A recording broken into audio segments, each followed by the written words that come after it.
Good morning, everyone, and welcome to today's webinar. I'm joined, as always, by my wingman, David from Value. Hello. Morning. How are you, Liz? You all right? Yeah, I'm doing well today. You? Yes. Ready and round to go. Good. So today we're going to be covering leads and quotes, or quotes and leads, if we're going to do it in the right order, which are two important things in Workflow Max and quite kind of everyday things, really, aren't they, that most of our clients use. Important aspect of workflow. We're just waiting for a few more people. We've got quite a lot of people on now. So are you all snuggled up in your jumper today then? Nice Me? and chilly today, yes. I'm in a t-shirt, but Yeah, it's you above zero. So apparently that means it's okay to be in a t-shirt. No, it's just this office. Honestly, it's there is no aircon in this office, so you literally you just swelter if you're not careful. So yes, t-shirt today. a chilly one today as well, isn't it? Not very warm outside. It's only about 2 degrees outside here, so yes, wrap up if Yeah. you're going out. We took the dogs out this morning and the sheep had frost on them, which I thought was quite Oh sweet. They were, no. yeah, it's cute. Uh, Right. Okay, let's get going because we've got quite a lot as usual to pack in today. Oh, I didn't show your slide. There we are. There's that's all you. right. We know who I am. There I am. There we go. Yeah. Should we now ignore the slide deck and get on with the real work? I was going to say absolutely. As per normal. Let's move on. Good. Right, let's kick off with quotes then. So I think it's worth saying at the beginning that quotes are they're important because they kind of fill, I think they have three functions. One is obviously you need to price a job and hopefully get a nice PDF out of the system that or Word doc that you can send to your client.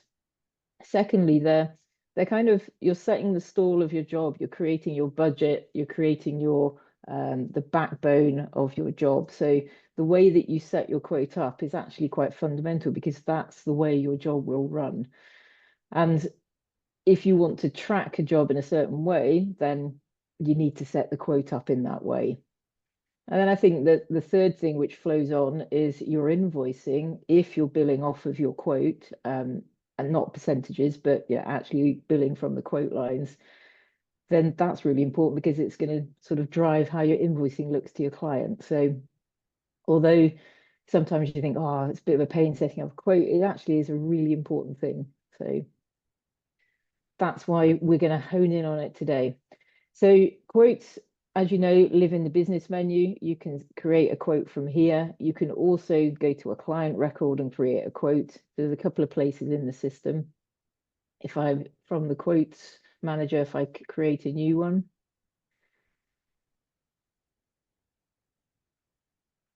Let's find my favorite client. That's spelled today. Ultra running coaching. Look, you're a contact on this one. I am. There we go. You can get the quote.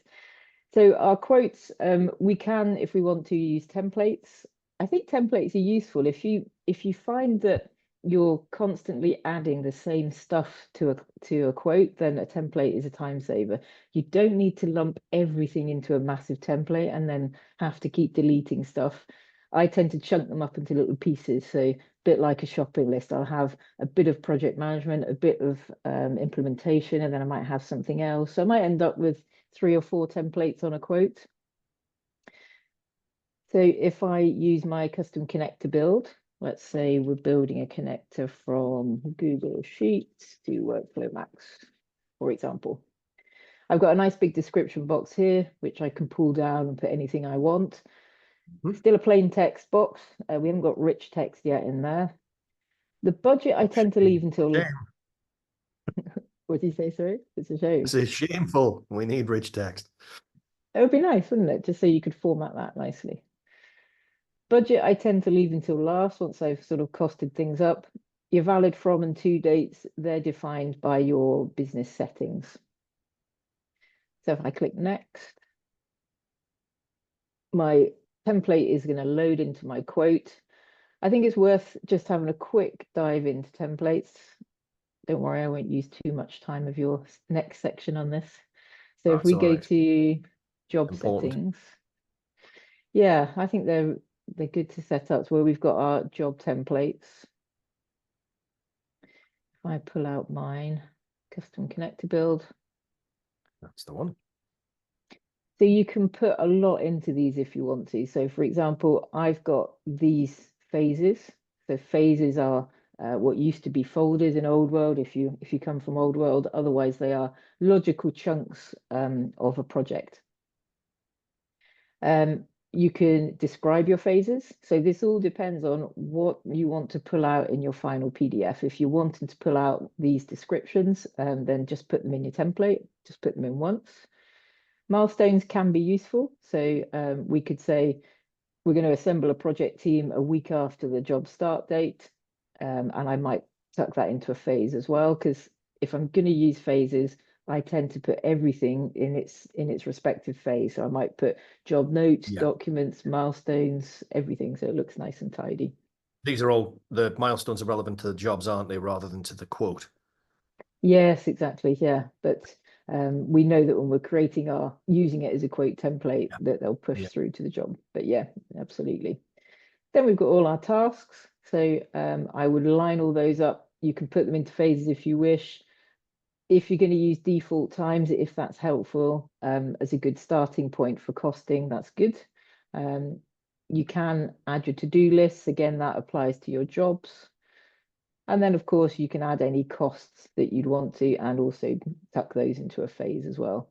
So that's the structure really of my my job template. I can assign a category if I want to.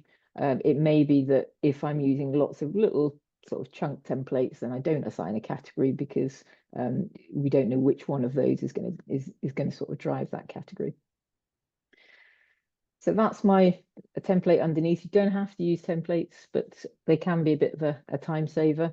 And you don't have to use phases, but we just thought we'd pull them out in this webinar just to, because they are more prevalent, I think, in new Workflow Max than they were in old. So the way the phases come out is, visually on screen, they're quite sort of neat to see because, you know, your eyes thinking, right, everything is in kickoff design, everything in testing, training, and support. So because I've pre-filled some of my tasks as well, my phases have been costed and priced as well. So how would we change needed to, Liz? Say that again, sorry, I just lost you there. How would we change those if we needed to? Yeah, so into the tasks, I would go through and then adjust each one as necessary if I wanted to. So I might say, actually, the project management for this particular job is 6 hours. So the way that we sort of cost our job up, we've got a couple of options. We can either say we're basing it on time, but what we're doing is we're costing based on this task. So you can see here, it's pulled out the billable rate for project management. I can change that rate if I want to.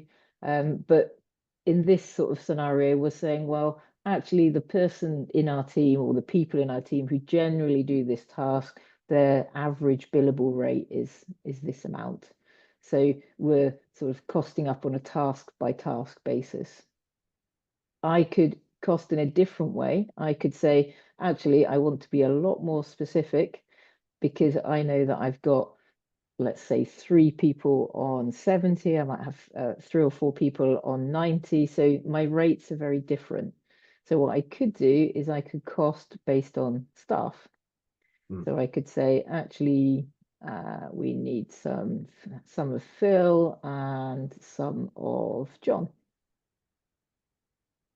So they'll pop down into this area, and you can see here that it's pulled through Phil's billable rate and John's billable rate. So if I say now, actually, it's 5 hours of Phil and 10 hours of John, we're going to get, if I click save now, what you'll see here is you won't have one single billable rate. It becomes a blended rate because it's taking their exact rates. And it will still, obviously, there won't be a single base rate either because we're not basing it off the task. It's a blended cost of those 2 people doing that task. So this is really specific. I suppose I often think of it as a person rate card almost, isn't it? Yes, Pretty, absolutely. yeah. I would say the disadvantage of doing it that way is that it is very specific. So when I convert this quote to a job, those two people will be assigned to the task on the job, which you may think, well, that's no problem because they will do the job. But it does mean then that you immediately have task allocations, which they have their own Anybody else disadvantages can and work on advantages. those tasks. Yes, Yes, absolutely. no, exactly. So if Liz goes and is on the job and told to work on project management, I won't actually see the task because Phil and John have come through from the quote. So horses for courses. I have a complete mixture of clients who do both things, but I would say the prevalence tends to be task, even though they bill on staff rates, because they know that their task rates are generic enough to be able to cost up a job effectively without having to be so specific like this. Other thing to point out, these rates, they're pulling off of the user's record. If you have a custom rate for that user, it will pull the custom rate as instead, which is good. David's going to smile at this point because we could never do that before, and it was really annoying, wasn't it? No, it's so nice. Yeah, that kind of it was, yeah.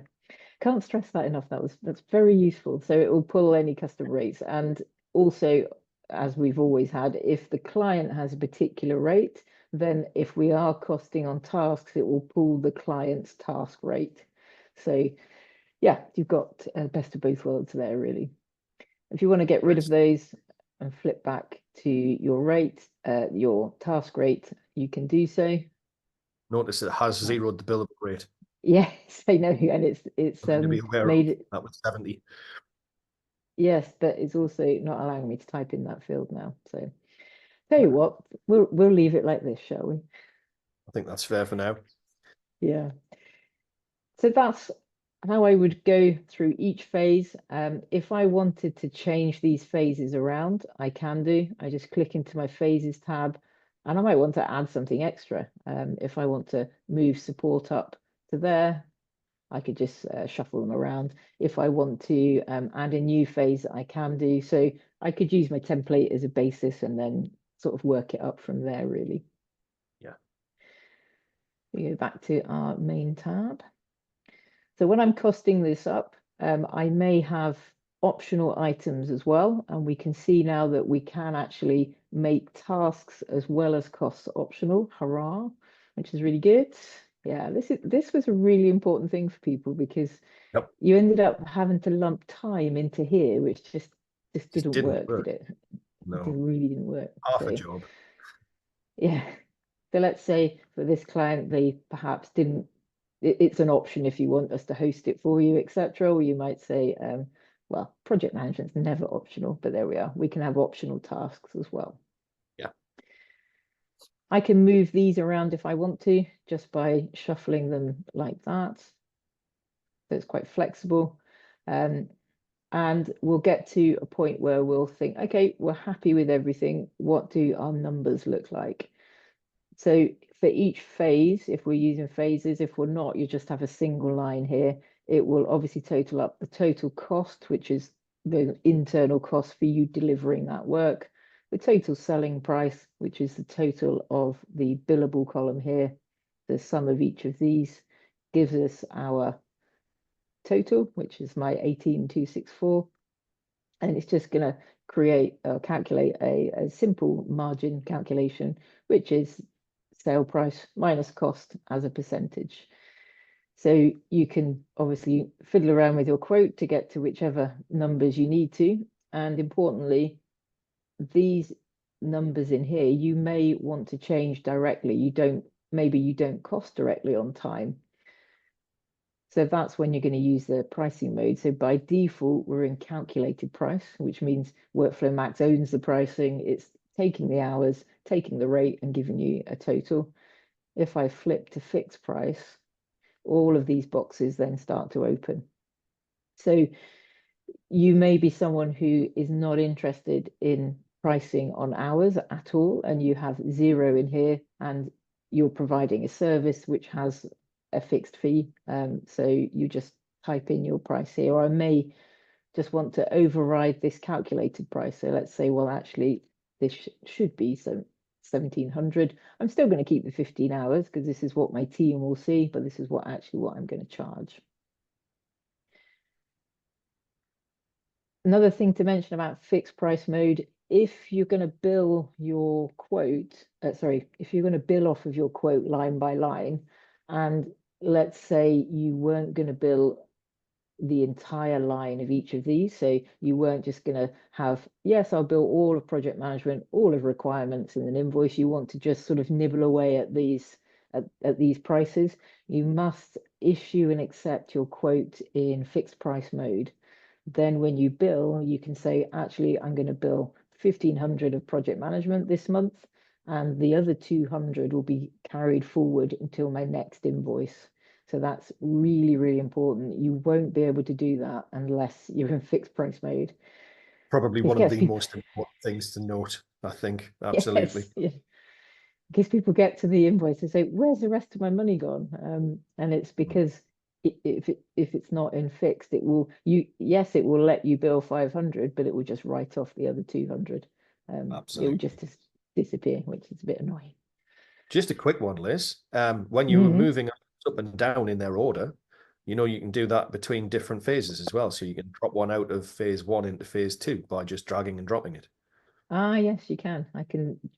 Yes, true. I don't need to go into my phases window, do I? Update as well. I do like that. I think that makes it very, very quick and easy to do what you want to do. Yeah, very true. So otherwise, the only other way to do it would be clicking in and changing the phase, which is a bit annoying. Or under phases, yeah, absolutely, like you showed us. So yeah. Yeah, definitely. Good. So let's move. Let's have a look at printing. So I would probably want to have a look. How does that turn out, and what do I want to show my client for this quote? So if I go to print PDF, it may be that you have several templates, some with different terms and conditions, some with different layouts. So it all depends what you want to show someone. So I might, if I'm using phases, I may just want to show a high level design. So I say, okay, here's our kickoff and design. There's the description of the phase I'm pulling out. So I'm just pulling out the totals. Maybe that's enough. So good, Liz. That's because I love templates. As long as it's orange, though, it has to be orange. Of course. Yeah, everything is orange actually. So that gives me a high level pricing. Here's my optional services. So if you put your optional table in your quote template, that will pull out both optional tasks and optional costs. So they look a lot neater than they used to. I might want a bit more detail. So if I flip my template to phases, then I can pull out every item in that phase.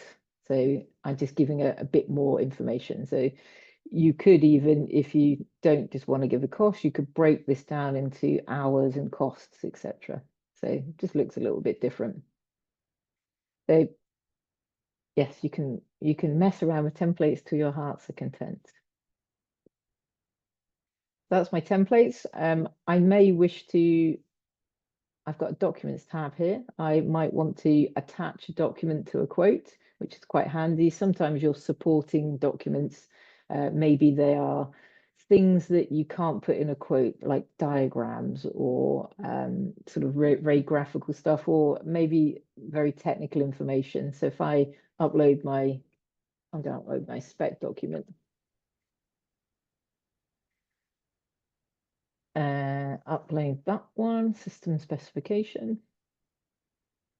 I can, if I want to, I can put it into a phase. I feel like I'm going too much into phases, but they are really handy for organizing your job, especially if you have larger jobs. Yeah. So that lives on my quote, and that will stay on the quote. And notice on your docs tab, and you'll see this in your job as well, if you've got your phases there, then they will just sort of pull out as buttons along here, which is quite nice. I've So seen once people set up I'm, pages just for documentation before. So again, yeah, very, very yeah, useful. yeah, yeah, they don't use them for structuring a project. It's more like meeting notes, site diagrams, site visit stuff. Yeah, I've seen that too. Yeah, It doesn't, as long as it works, it's fine, isn't it? absolutely. I didn't set my salesperson, so I could say who is responsible for the lifetime of this quote. So I've worked up my quote and I've got my final fee of 18,264. I am going to put that in my budget because this will go through to my job. And I always think the budget is a really handy field on a job because you can always report on this is our contract value, this is our signed off value. Obviously, you can pull that value from job quoted field if you're doing custom reports, but it's handy to be able to see Depending that upon the on the job. report. Yes, absolutely. Hey, we're not getting into reports today. No, no, not today. Save my changes. So now I'm going to issue my quote. If you do this from Workflow Max, I mean, obviously you can print your PDF and download a Word doc if you want to put extra stuff into it, which you can't get from Workflow. But if you're going to email your quote and you'd like to do it from Workflow, you can just click the email button and you'll see it will pull out your documents here. So I could just immediately select my phases high level template. And then it prints and then it will pull up the email window. Yeah. So that's the contact on my quote. He's also, or she is also in the CC field because I've checked on the client contact record that they receive all emails.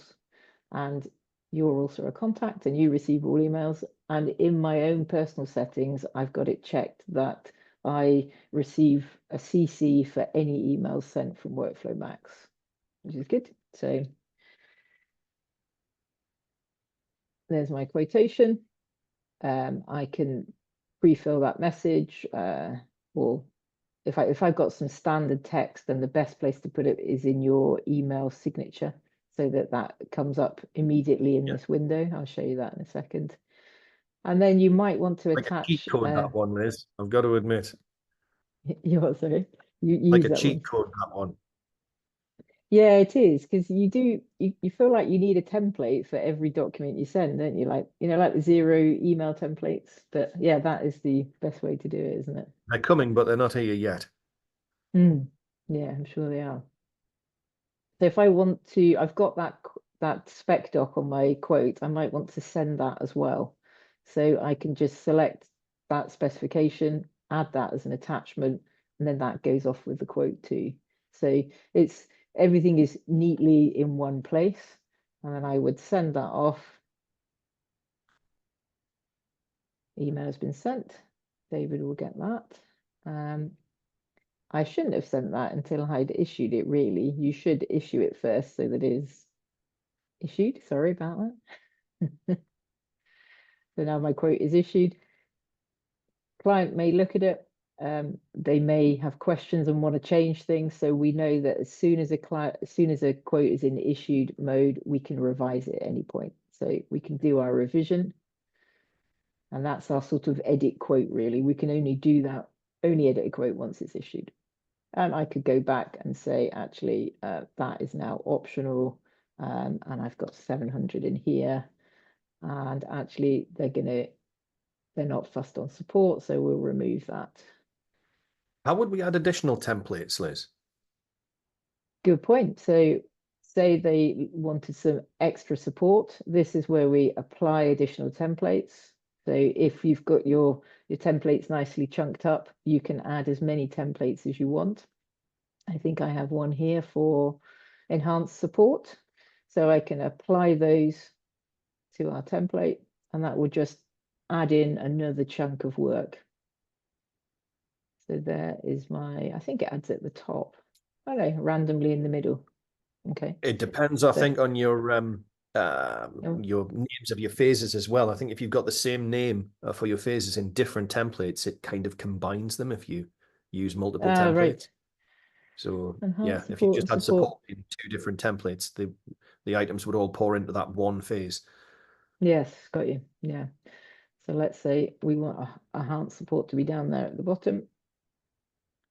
So I've just added something in. So really easy to sort of chunk up your work and apply as many templates as you want.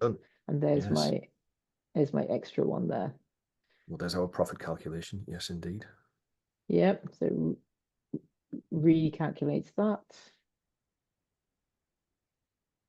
So my new quote, let's say we now accept that. I may obviously re-email it as we did before.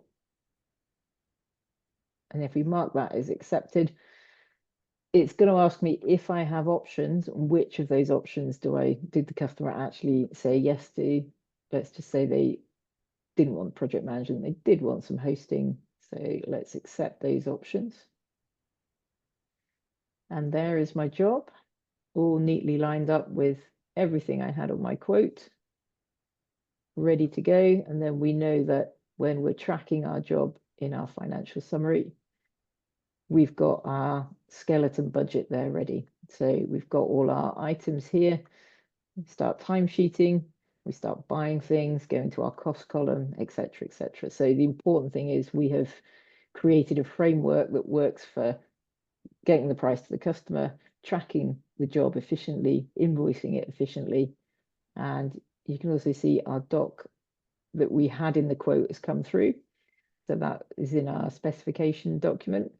I don't think I put that in a phase. No, I didn't. So let's say that goes into deployment. If I had to put in a phase on my quote, it would come through the same onto the job.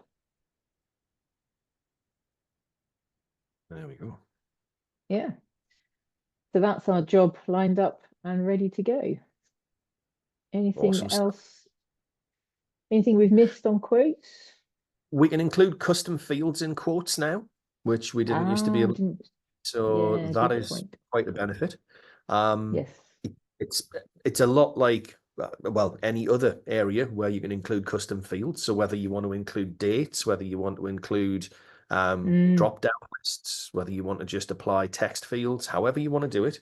But again, really, really useful for Yes. categorizing your quotes or just adding generally additional information in that you want to capture. So yeah, that's definitely been a. Yes, totally agree. The thing that we're waiting for is being able to take those custom fields into the templates, isn't it? That's the So thing. And not there when we get yet, that, but yeah, it so will very be. internal at the minute rather than something you can pass on to a client. But yeah. I think I have a custom field in here. Because with custom fields, I haven't got one. It just makes it so much more flexible because there's all those little bits and pieces that you used to have to either put in the description, which you didn't really want to have in the job description, or you would repurpose the explanation box when you before. But this is just it. It was using whatever. You only had a couple of fields that you could do things with. Yeah. So now a lot more options in that.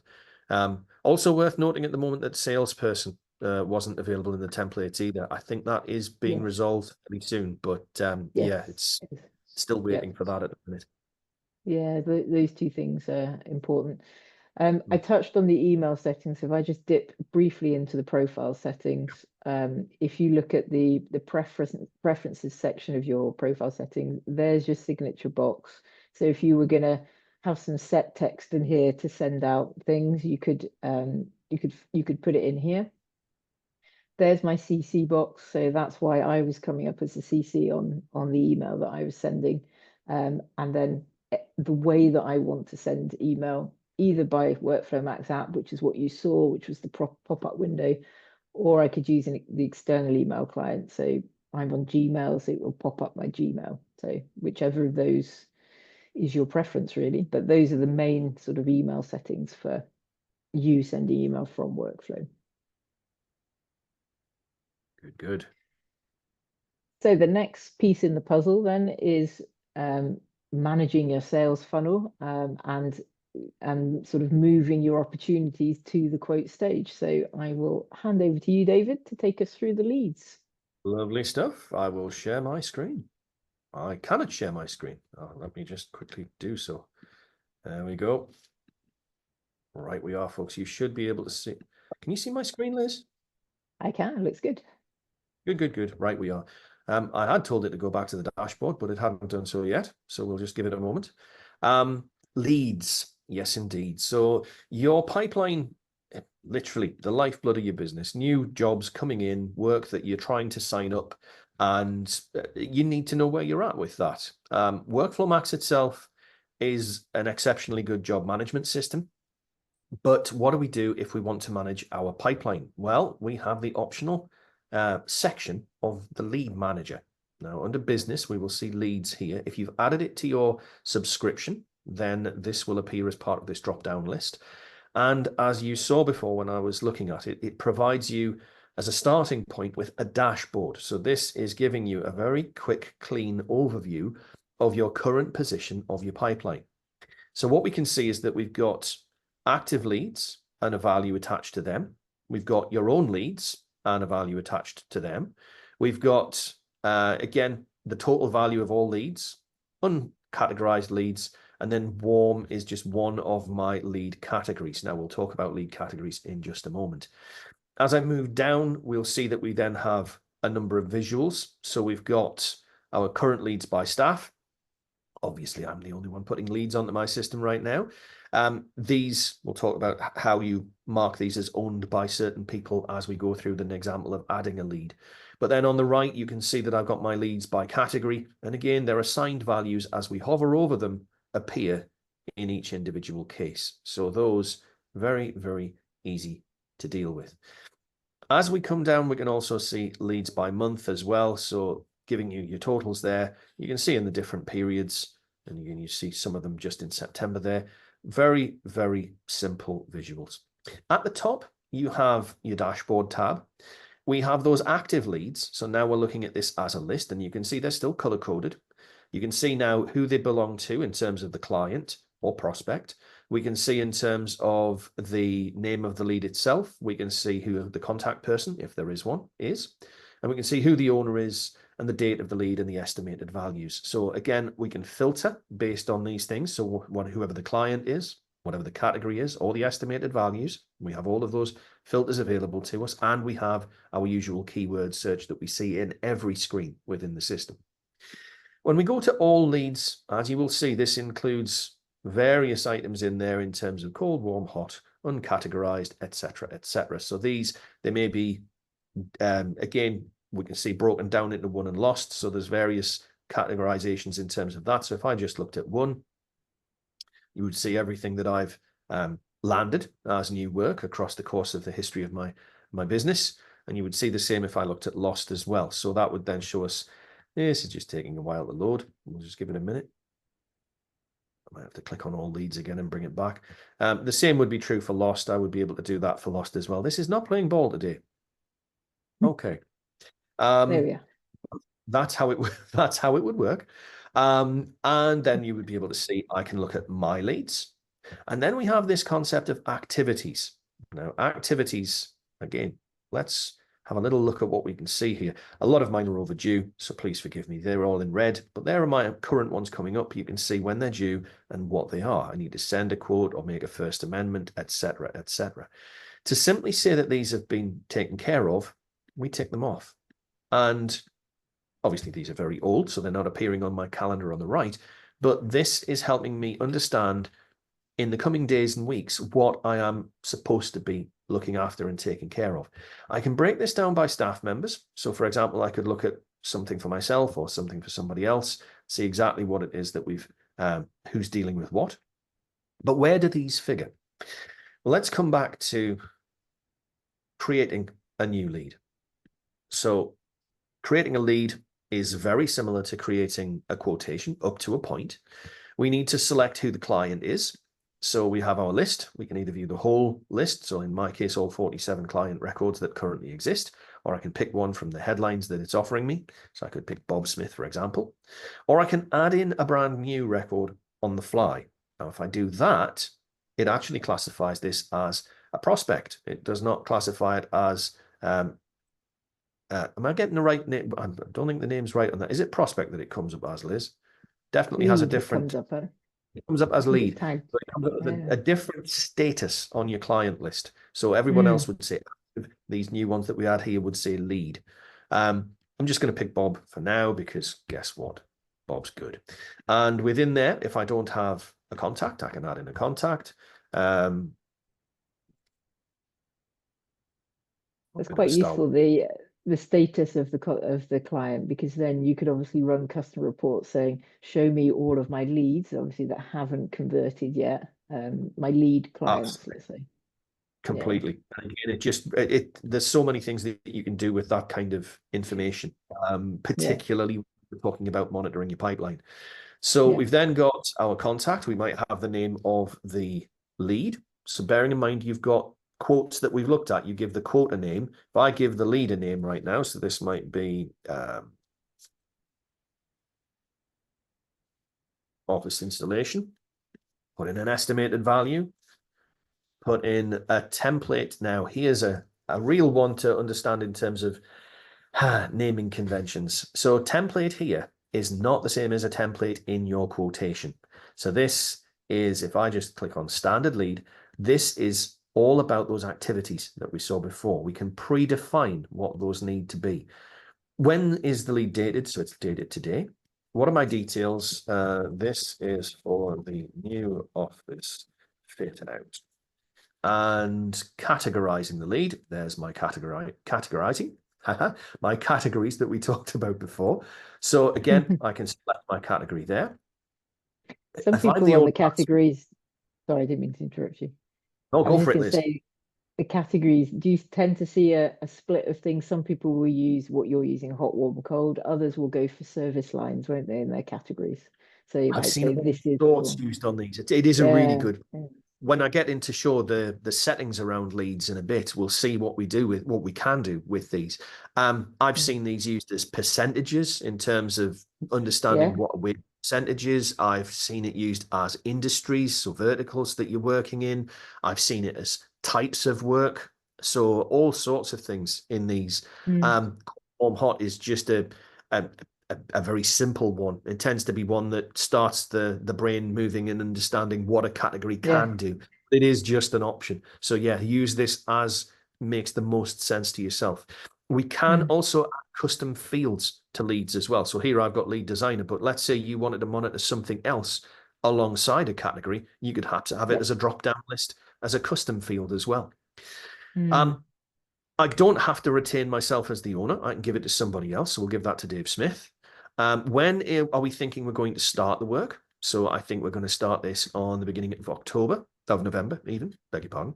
And how long do we think it's going to take? Well, in a number of weeks, I think the fit out might take 2 weeks. So we'll see what we've got with that. That's everything that I have within there. So I'm then going to click on to save. And as we mentioned, sorry. Yep.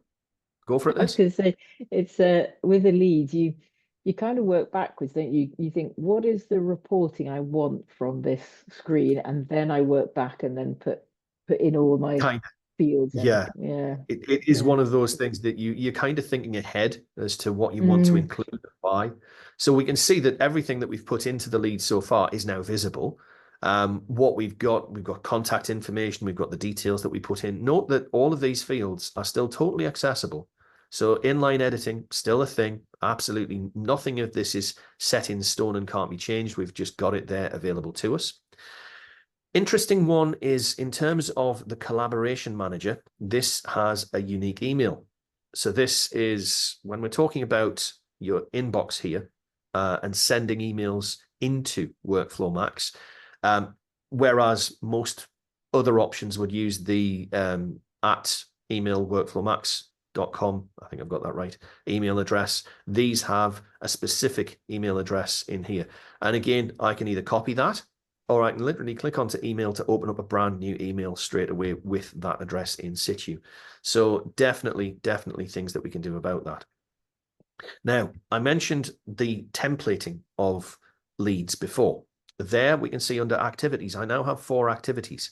If I click into this, now you haven't seen me add these manually. So when we look at this, these are what was contained within that template. So the fact that we've got a first contact, we then want a first draft, we want to send the quote, and then we want our and I can't even spell the word commencement in my template, but never mind. Ignore my literacy, but pre-commencement meeting. And we can see that those are in there. Now, at the moment, they're not appearing on the right, but essentially the diary is supposed to be there to show us exactly when those items are coming through. Same situation, we can tick those off when they're done, or if they're not done, we can untick them, absolutely flexible.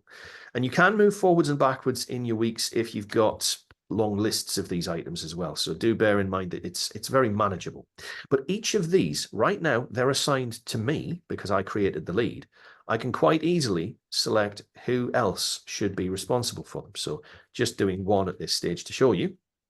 This is also where we would change any narrative under that, or where we would change the dating of that. So if we needed to move it to a different date, we could absolutely do so.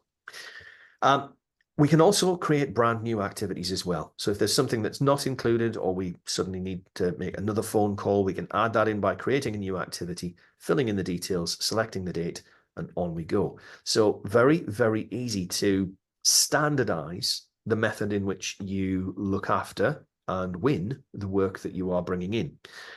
Bearing in mind, you can have more than one template that you can then essentially choose which layout you want. So if you've got different things that you need to do in order to win different types of work, then absolutely you can tailor your templates accordingly. But there you'll see we've got our quotes option. So again, under options here, I can create a new quote, or I can add an existing quote, or I can apply additional templates here. The add an existing quote is an interesting one. I don't have to create my initially within my lead. I can do it, it's logical that you might do that. But if, let's say, you've already gone ahead and costed up your job with a quote, but now you want to create a lead out of it, you absolutely can add that quote into your lead. So it's a very straightforward process. If I come into the quotes side of things here, you'll see we haven't currently got one. What I want to show you is what will happen as soon, and you can see the various breakdown. Have we got drafts, revisions, etc.? You can have numerous quotes within the same lead, because obviously you may have different options that you're exploring with your client. But then if I said I wanted to create a new quote, then some information from the lead will populate that quote. So we'll see it come up here. So there, first of all, as you would expect, we've got the client and the contact.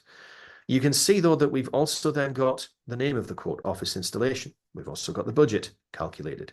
We've also got the description, which was my narrative of my lead. So all of that is being pre-filled in because we are creating that lead from the quote, creating that quote from the lead. I'm going to add a template here. So I'm going to apply my office installation template. So we'll let that come up. And office installation, there we go.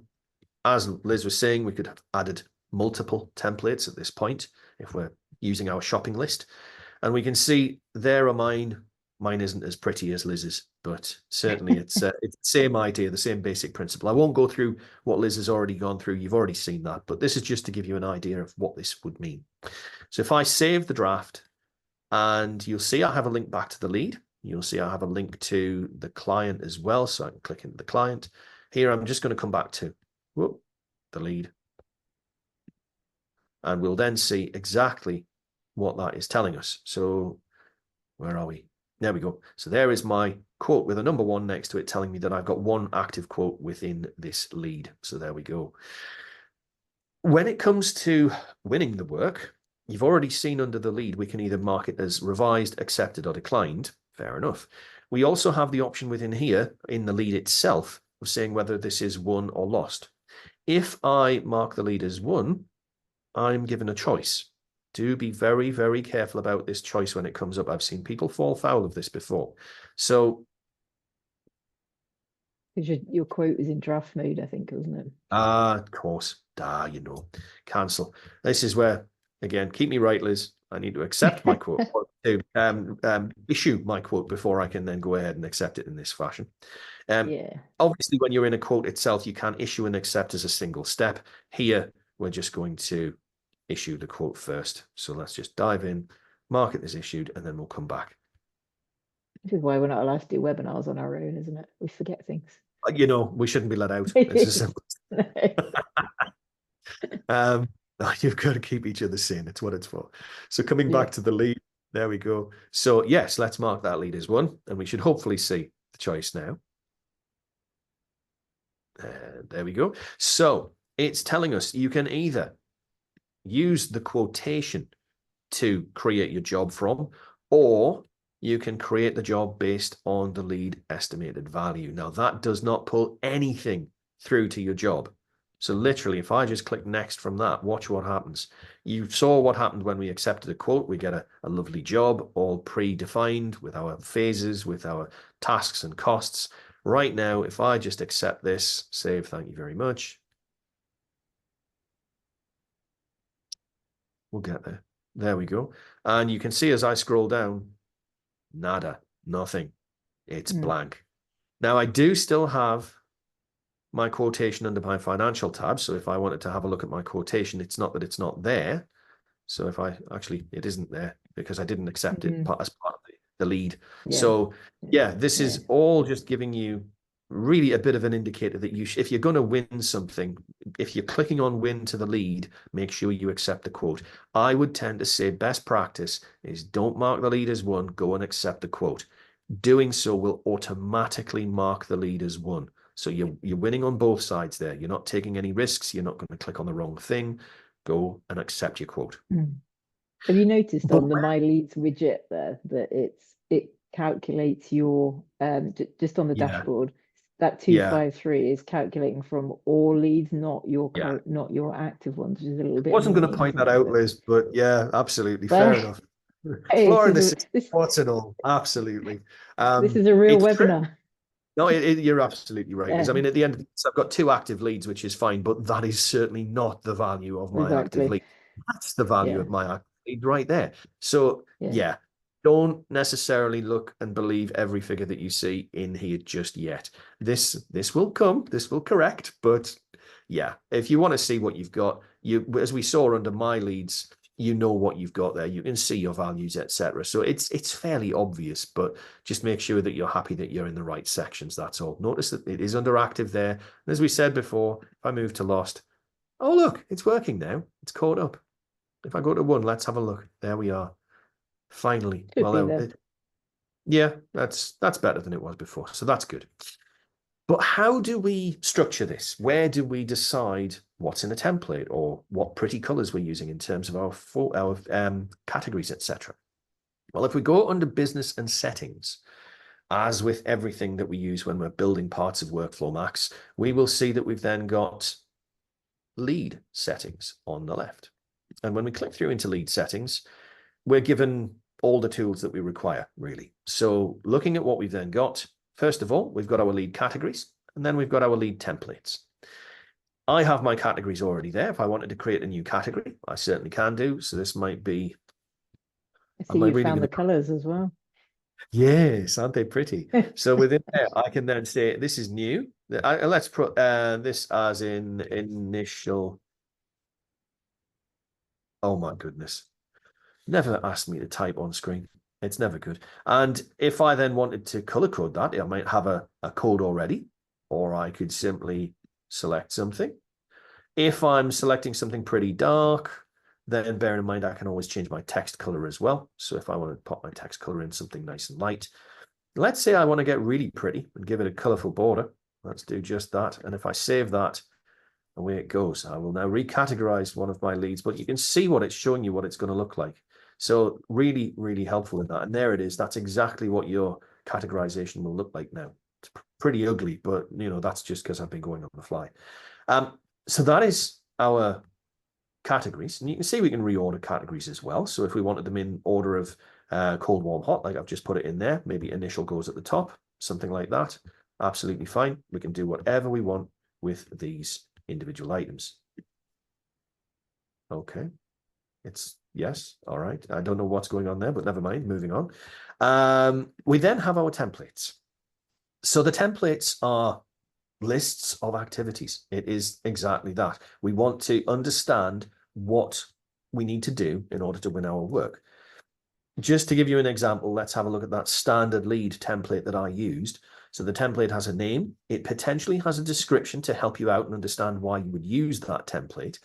And then we've got our individual activities. Now we can see these are due after the lead date. So 1 day after is literally the minimum we can do. A week after 8 days, 3 weeks. We can have months as well in there as well. So clicking into any item, we can see there we are, days, weeks, months, the number of days, weeks, months after the start or after the lead date, and then the narrative as to what that activity is. It is that simple. It will order them in datal order for you. So if I said that I've got a new activity, this might be internal meeting, and I'm going to put this as 2 days after. Then I will save that, and hey presto, it will appear. So we'll see that that is now,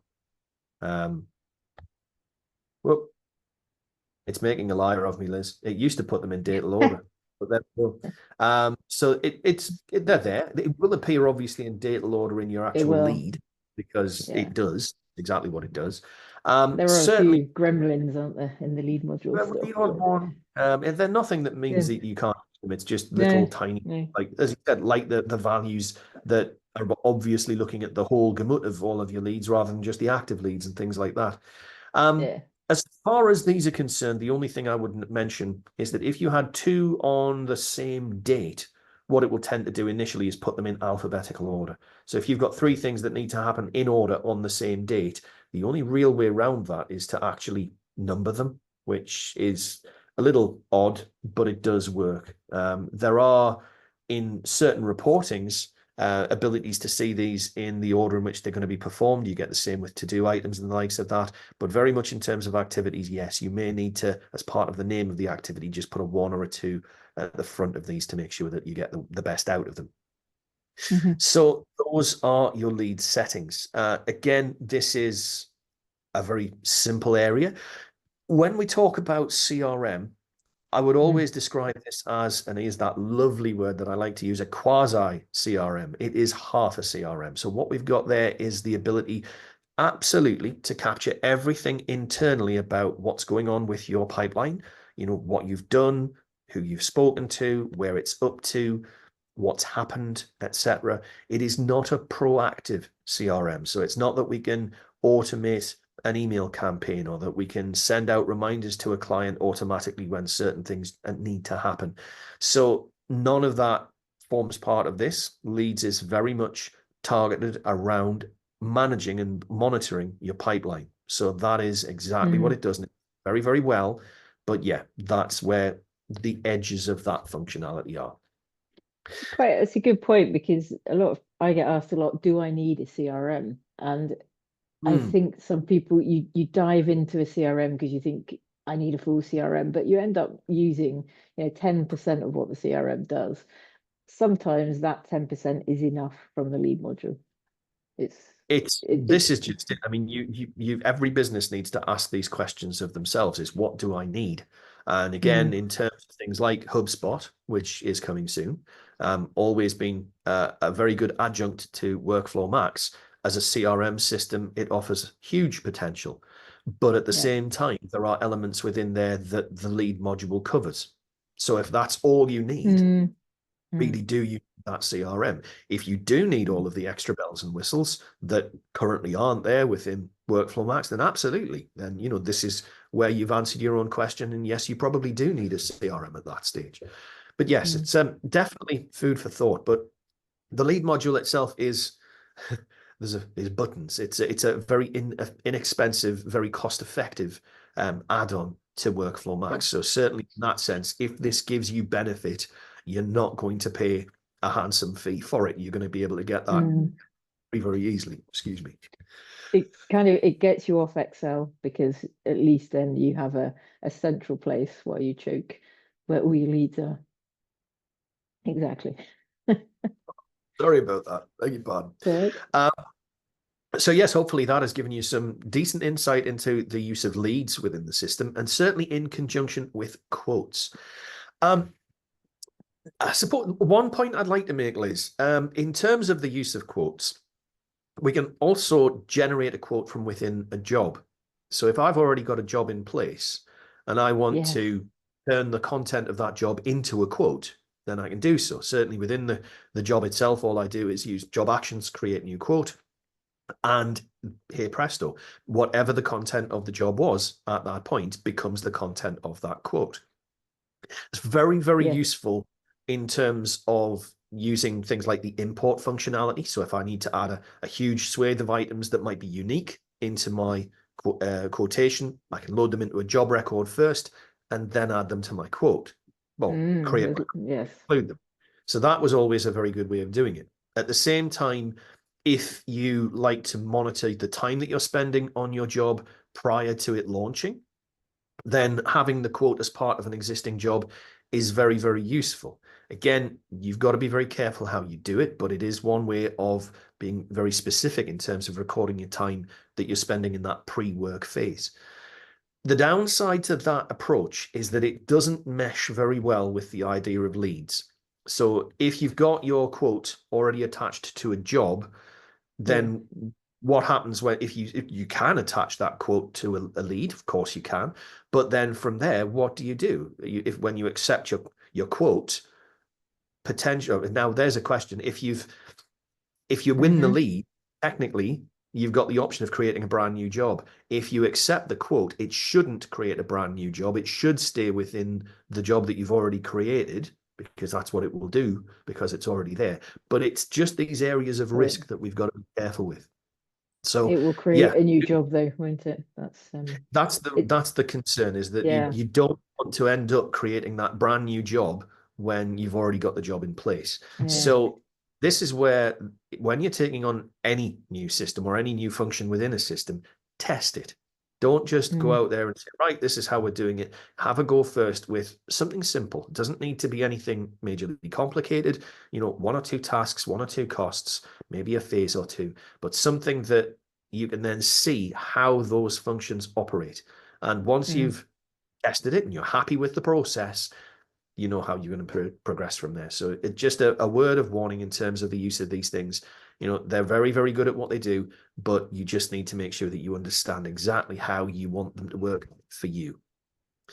Yeah, leads very much focuses on the current sales funnel, doesn't it? Once you get into project and let's say there's a scope creep in a project and you requote the job because the contract value has gone up, it's quite hard to track. You know, do you track that as new business, and how do you do that? You know, you can easily track your new business through leads, but trying to mesh that data together is not, it requires a bit of thought. Exactly. It's like you say, if you've already got a job in progress and then you're quoting for additional work, do you want a lead for that? What is that going to create? Is it a separate quote that's going to create a separate job?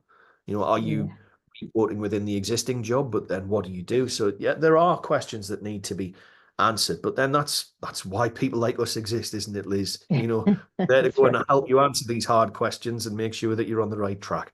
But no, I mean, we've kind of wrung the life out of it there, I think, Liz, certainly from a leads perspective. Obviously, if people still have questions, do feel free to reach out to us. And we'll see you all again next time for the next wonderful webinar. And I hope you have a great day. Thanks you very much, guys. See you soon. Thank you. See you soon.